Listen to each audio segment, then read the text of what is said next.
All right, we are back. TexAgs Radio, presented by David Gardner's Jewelers, Rollo Insurance Studio. Let's go to one of the prides of Caldwell. Devin Morris is in studio. What's up, D? What's up? How are you? Good, man. So we were going to try to do it, I think, last week, and then things got crazy. Then we were going to do it this morning at 8:30, and things got crazy. But now you're here in studio, so thank you for coming in. Yes, sir. Thank you for having me. So I saw a lot of former players reacting when Mike Elko was named the head coach. You were one of the ones that was very outspoken about why you liked it. You just told me at the break you spent 3 years with him. Mm-hmm. What excites you so much about Coach Elko?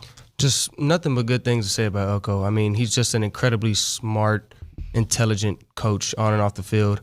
And like you said, he was my coach for 3 years, so I know him on a personal level more than better than other people. So just nothing but good things to say about him, and I'm excited to see what he does with the program. And as you know, all the hires he's getting now, people seem excited about it. Yeah. So I'm excited to see what he does. So could you tell this guy's going to be a head coach one day? Did he give off that vibe very early on? Yeah, for sure. Just like in meetings, after practice, when he would talk to the team, just how enthusiastic he was, I could tell like one day he was going to be a head coach. I didn't know it was going to be at A&M, but I knew he was going to be a head coach one day. What is it about his – because he seems stoic. He seems also like a player's coach, but no nonsense.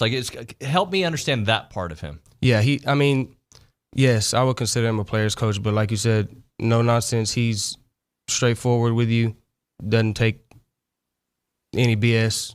Like, he's straightforward, but he on and off on the field he's serious. But off the field, like, you can go to his house, chill with him, his family. He's that type of guy. All right, so when you were here, the program felt like it was going like this. Then it went off the cliff, right? And it went south quick. When it happened, it happened. And there are reasons. It's not injuries. The offense kind of got a little stale. What do you think? What was ultimately the downfall of the Jimbo Fisher era?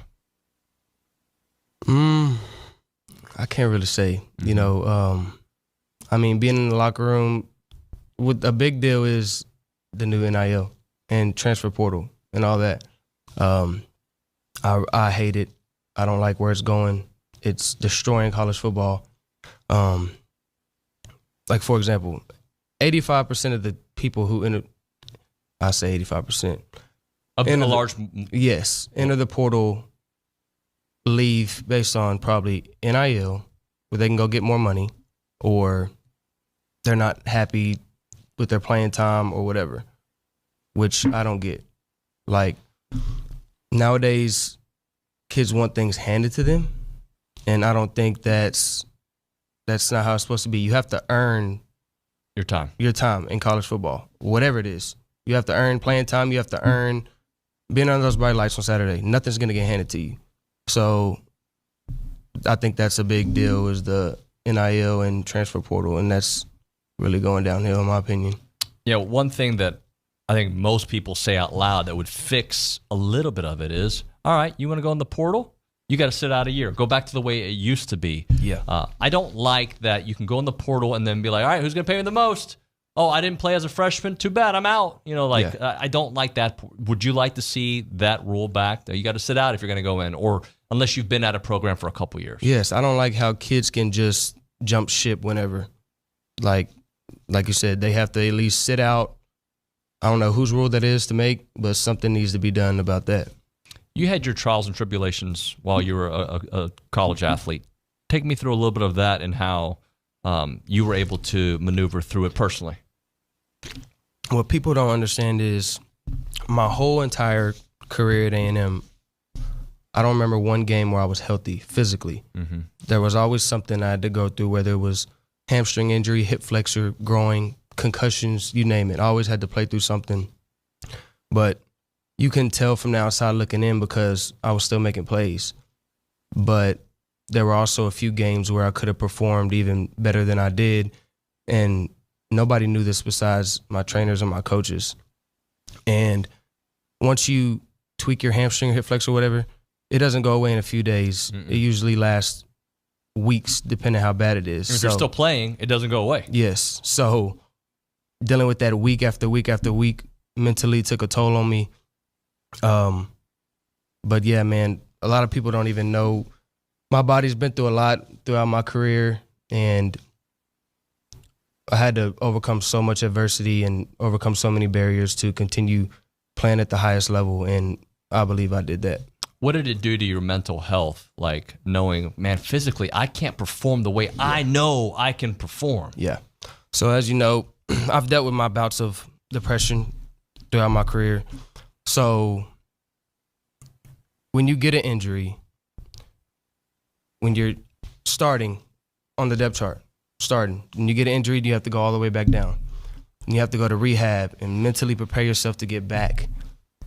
People don't understand how hard that is. So just continuing to have things happen, it really just messed with me mentally.